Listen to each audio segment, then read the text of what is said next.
Olá, pessoal! Hoje nós vamos dialogar sobre planejamento na perspectiva da inclusão escolar. Para iniciar nosso diálogo de hoje, convido vocês, professores, a fazermos juntos um resgate sobre o significado da palavra planejamento.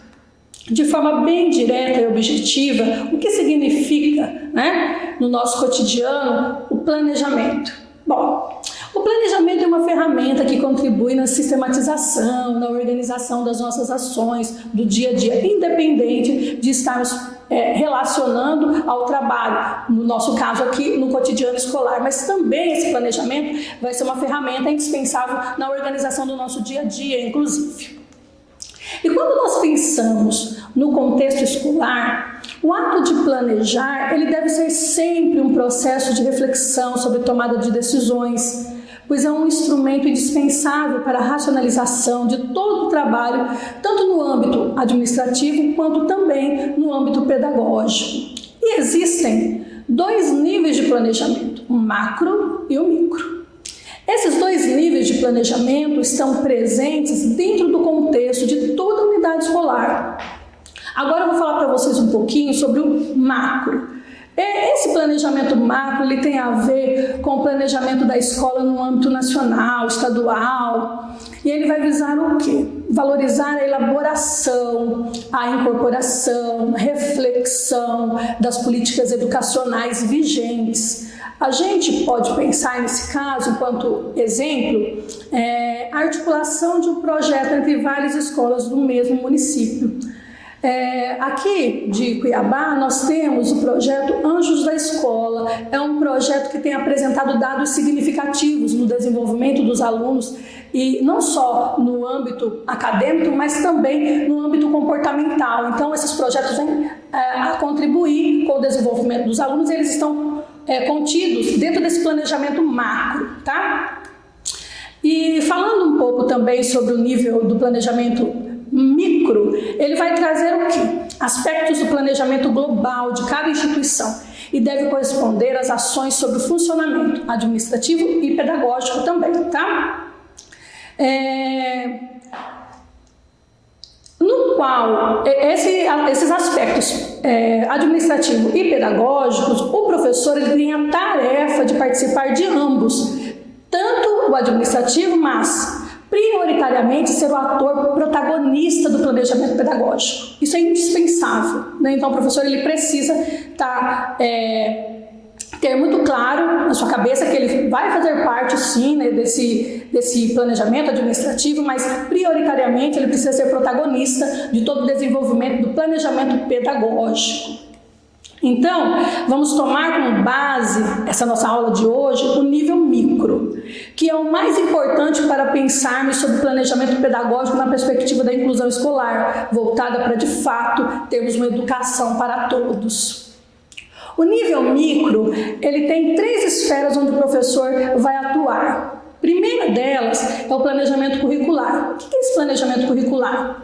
É a organização da dinâmica que sistematiza as ações inerentes às organizações de turma, espaço físico, como vai acontecer as avaliações, elas vão ser semestrais, trimestrais, somente bimestrais, enfim. Essas organizações vão estar contidas aí no planejamento curricular, tá? Esse é o primeiro passo aí das 3 esferas onde o professor vai atuar diretamente.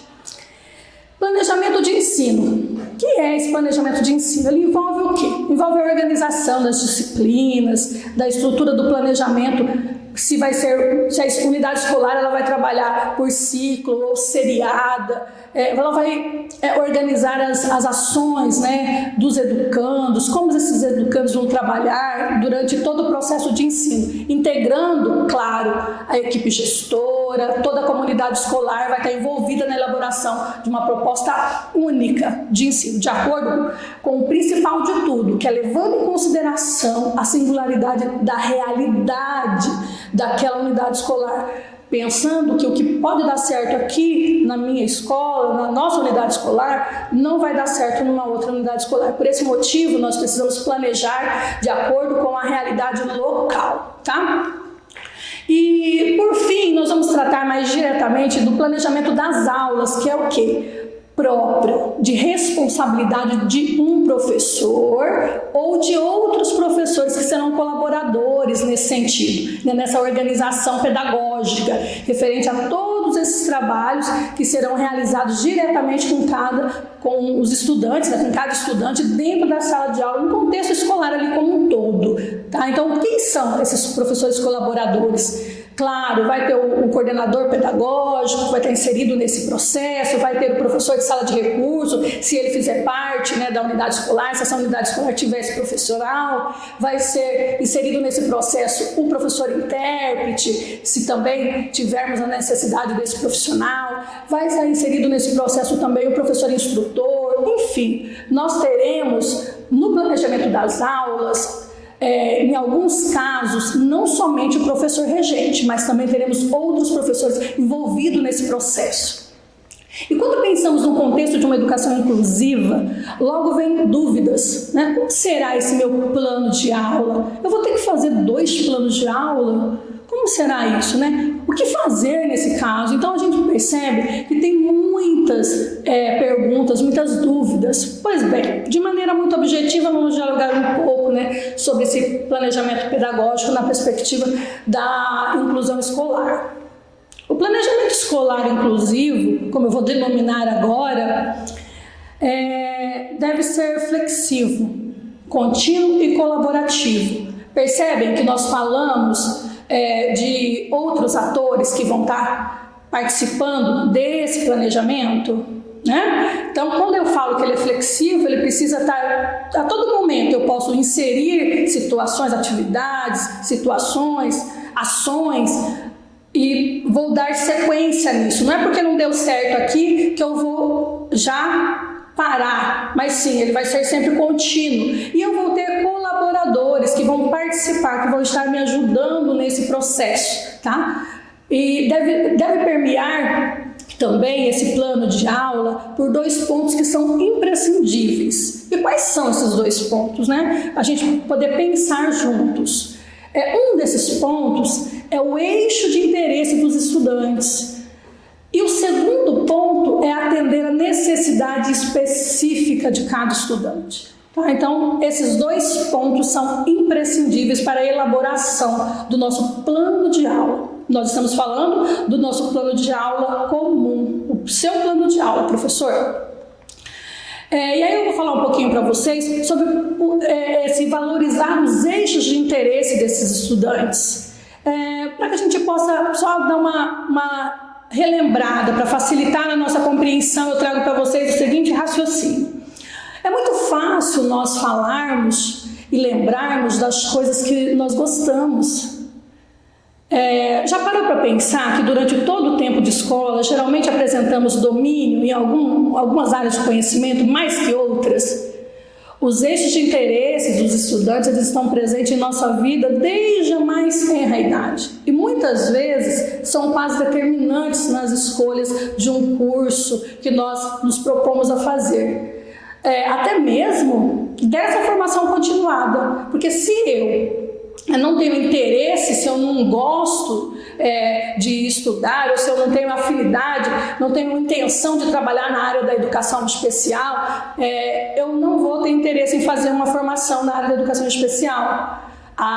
E como eu tenho interesse, então eu estou indo o quê? Buscando os meus eixos de interesse. Até mesmo nós podemos levar em consideração a formação em relação à nossa graduação. Pessoas que desde a infância apresentam gosto por números tendem a buscar uma profissão que de alguma forma tenha como domínio a área das exatas, por exemplo. Né? Então, valorizar os eixos de interesse dos estudantes é buscar o que esse estudante mais gosta de fazer, o que ele tem interesse de fato, tá?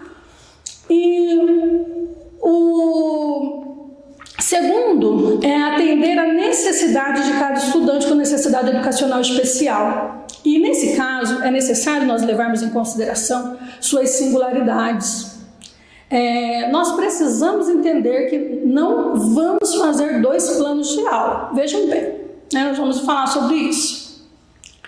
Mas não vamos fazer 2 planos de aula, mas para cada estudante que apresenta necessidade educacional especial, é necessário que se faça um PEI. Nossa, o que é isso? PEI. Essa sigla é utilizada pela literatura, é o Plano Educacional Individualizado. E agora vamos entender melhor sobre a elaboração também desse PEI. Contribuirá, como o PEI, vai contribuir na construção, na elaboração do plano de aula de cada professor lá no ensino comum, lá na sala de aula regular. Esse plano ele é estruturado de forma individual. A partir do quê?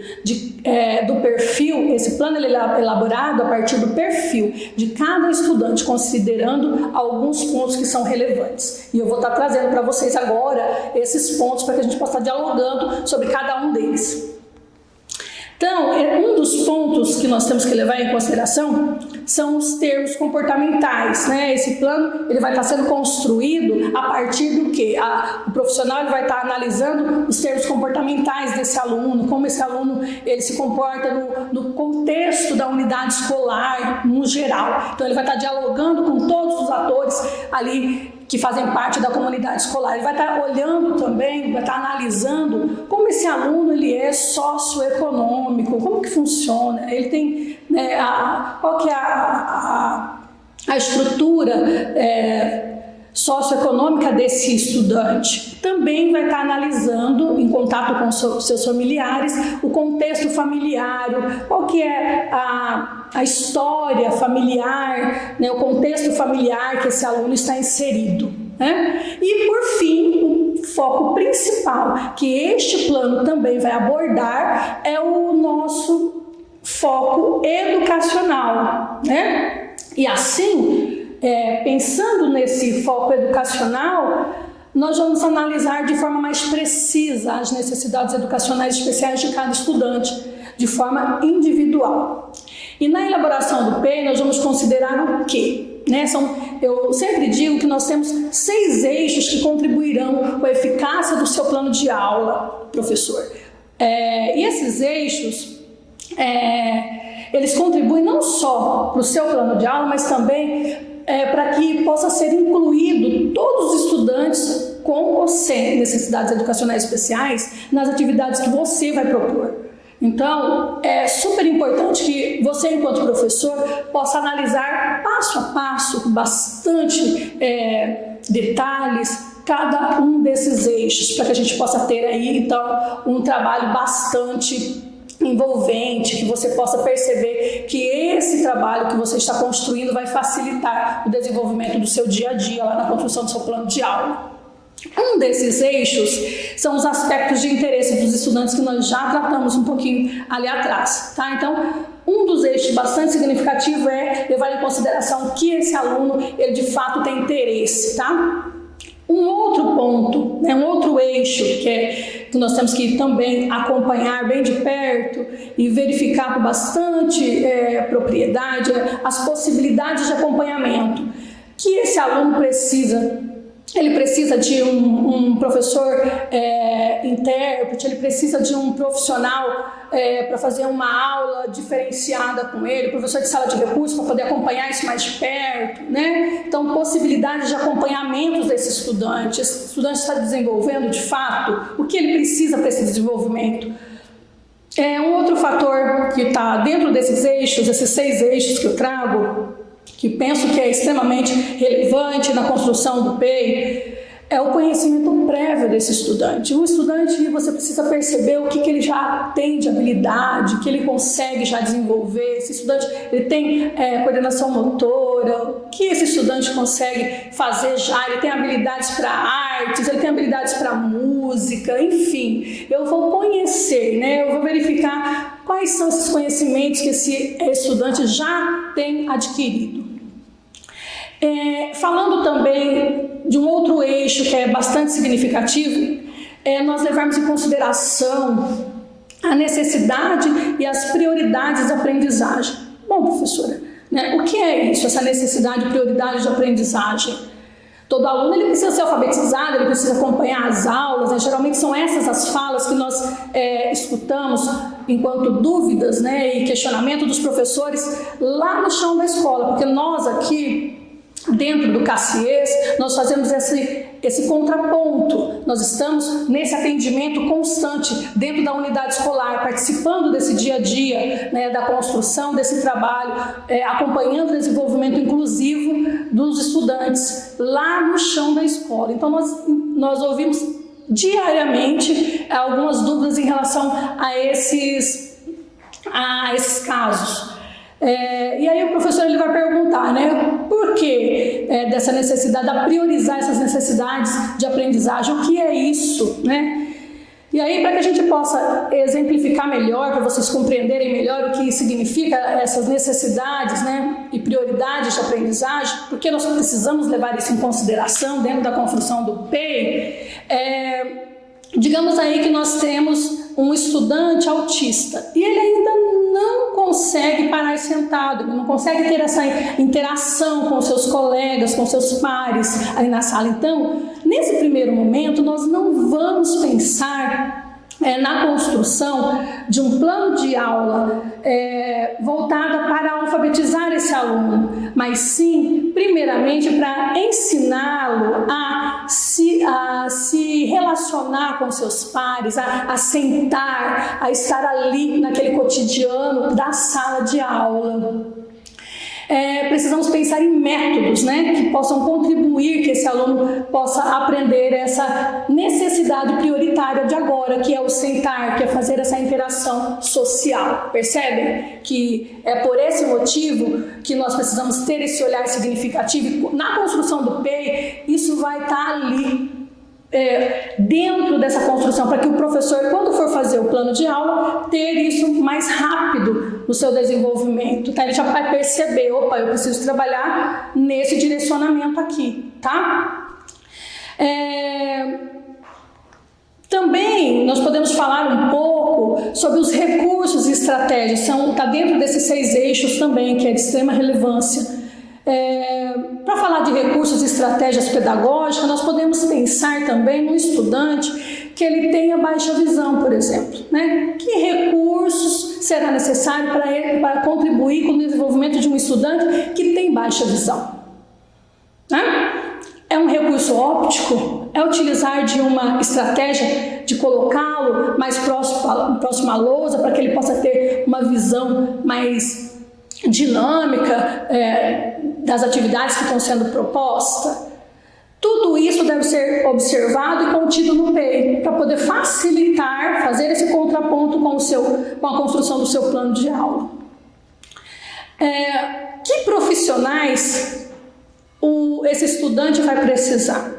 Qual profissional colaborativo, que nós falamos lá atrás também, esse aluno vai precisar para o desenvolvimento do seu cotidiano, né? Então, quando se trata de um estudante surdo, por exemplo, nós podemos pensar que esse estudante ele pode precisar de um intérprete. Ele pode?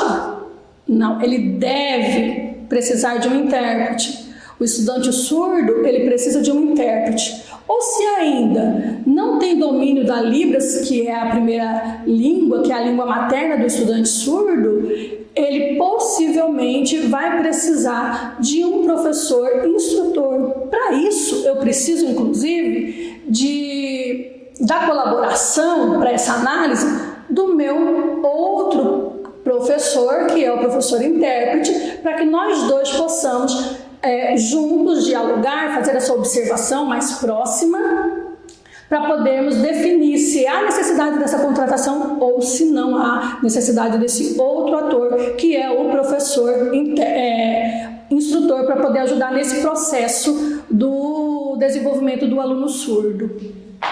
Ou também, quando se tratar, falando ainda, né, dos profissionais que é necessário estar ali inserido na construção, durante a construção do PEI, de acordo com a necessidade de cada estudante, nós podemos pensar também um outro estudante que não possui autonomia, que ele é um estudante que tem a deficiência motora, que não consegue ir ao banheiro sozinho, que ele não consegue fazer as atividades do dia a dia sozinho. Então esse aluno, ele também, esse estudante, ele vai precisar de um auxiliar de turma. Então, esse profissional também vai estar ali contido no PEI, para garantir que não vai passar desapercebido, né? Que vai passar o ano e esse estudante ficou ali sem esse profissional que é necessário para contribuir no seu desenvolvimento do seu dia a dia. Também estará contido no PEI as expectativas esperadas, o que nós esperamos que esse aluno aprenda, quais habilidades ele vai adquirir com essas atividades que nós estamos propondo, os prazos. Esse estudante, ele consegue desenvolver as atividades no mesmo período, no mesmo prazo que os demais estudantes. Nós também precisamos pensar nesse prazo. Que habilidades, né, nós estamos esperando que esses alunos venham adquirir e precisam adquirir de imediato. Nós precisamos pensar, inclusive, nessa construção do plano de aula, que tem estudante que nós não vamos conseguir fazer com que eles leiam. Eles não vão ler, mas precisam ser priorizadas outros aprendizados. O que, por exemplo? Eu trago para vocês pensarem junto comigo. Nós temos falado agora há pouco sobre as atividades de vida diária. Nós temos que compreender que tem estudantes que eles vão precisar aprender somente as atividades do cotidiano, estar junto com seus pares, poder participar das atividades, contribuindo numa pintura, de uma outra forma. Então nós buscamos aí as prioridades das habilidades que esses estudantes também precisam ter. Não só pensar que nós temos que fazer com que todos os estudantes possam ler, escrever, ser de fato alfabetizados. Nós vamos ter casos que isso não vai acontecer. E isso é respeitar o limite e a possibilidade que cada um tem. Tá? Nós precisamos ter isso muito claro enquanto profissionais da educação que somos. Por fim, o PEI é um plano educacional individualizado. E esse instrumento vai nortear, como eu já disse para vocês, durante toda a nossa fala, o planejamento das aulas do professor, para atender a necessidade específica de cada estudante, fazendo com que esse estudante ele possa ser protagonista do seu aprendizado, que ele possa ser de fato estar inserido no contexto da sala, participando de igual para todos, com todos. Tá? E esse plano de aula não deve ser exclusivo. Ele é um plano que ele vai atender a necessidade de cada um dos estudantes, mas levando em consideração o aprendizado de todos, tá? Valorizando o conhecimento de todos os estudantes. Eu também preciso estar falando para vocês, que é bem interessante, bem importante, nós falamos dos outros atores, né, dos outros profissionais, colaboradores desse processo. E um desses profissionais é o professor de sala de recursos. Se a unidade escolar tem um professor de sala de recursos, quem vai construir esse plano educacional individualizado, que é o PEI, é o professor de sala de recursos. Por que o professor de sala de recursos que vai construir esse plano? Porque esse professor de sala de recursos ele vai ser contratado para poder atender de forma individual ou em pequenos grupos esses estudantes com necessidades educacionais especiais. Então, com isso, ele vai ter uma oportunidade de trabalhar mais próximo, de fazer as avaliações e todo esse trabalho de forma mais individual. E assim, poder estar junto, num trabalho conjunto com os outros profissionais da unidade escolar, estar desenvolvendo todo um apoio para que esse estudante possa estar se desenvolvendo e quebrando as barreiras, de fato, que possa impossibilitá-lo de avançar junto com a sua turma. Então,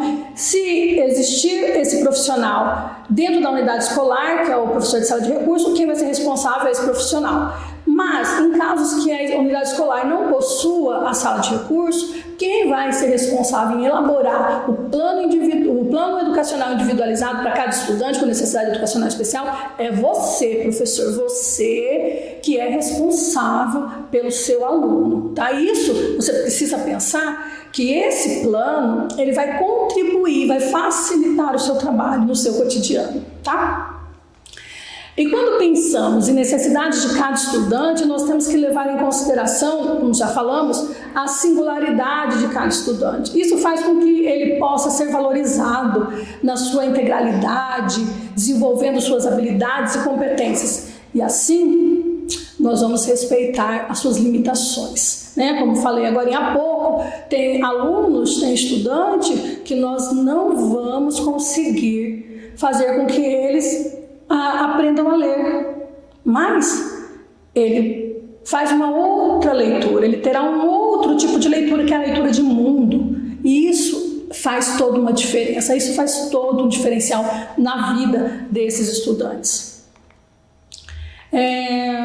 Por fim, eu espero ter contribuído de alguma forma com o avanço, né, do trabalho de vocês aí no chão da escola, que vocês possam estar utilizando desse conhecimento para poder pensar, refletir sobre o desenvolvimento do trabalho de vocês no cotidiano, no dia a dia. E vou trazer também, dentro da plataforma Moodle, as atividades que vocês vão poder estar desenvolvendo. Vai ter uma semana de prazo para a elaboração, né, para a execução dessas atividades. Também vai estar disponível para vocês um conteúdo complementar para vocês terem uma leitura mais completa, né, e se aprofundar um pouquinho mais sobre esse assunto, que é bastante interessante, para que eu possa estar contribuindo, de fato, no desenvolvimento do trabalho de vocês aí no chão da escola, de cada unidade escolar que vocês estão atuando. Pessoal, gratidão, fiquem com Deus e até mais.